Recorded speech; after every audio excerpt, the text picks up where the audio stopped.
יופי, הפעם לפחות זכרת את השם שלי, יותר טוב מהפעמים הקודמות. אז אני אומר להראות לך את ההמצאה החדשה שלי. חכה שנייה, אני צריך להביא את זה. זה! אתה רואה את זה?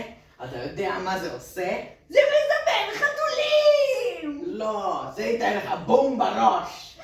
אוי, לא! אז- וזה גם זמן חתולים. כן. אבל בעיקר נותן לך בום בראש!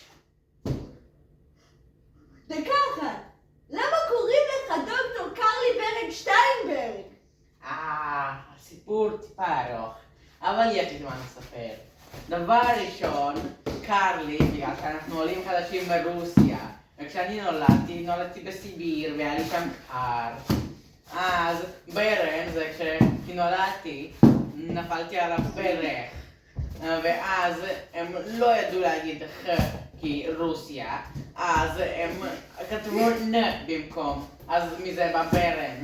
אז שתיים, כי כולנו נראים כמו אבנים בעיקרון. תסתכל עליי, אני אבן, נכון?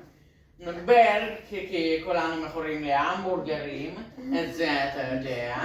והשלישי, כי זה קרה כבר 3 דורות ברצף.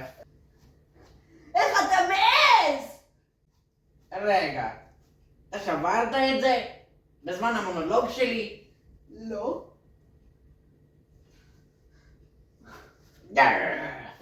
מעצבן שכמוך. למה עשית את זה? כי אתה רוצה, כן, כי אתה רוצה להרוס את התוכניות שלי, אבל עדיין, זה לא היה נחמד.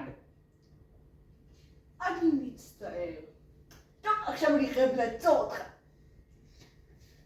ברגע שאני אבין באיזה כיוון אתה, ובשביל זה אני אבקש עזרה מהקהל. תגידו ילדים, איזה צד זה ימין ואיזה צד זה שמאל? אני ישר ממך, אידיוט. נכון. לא השתנית בכלל.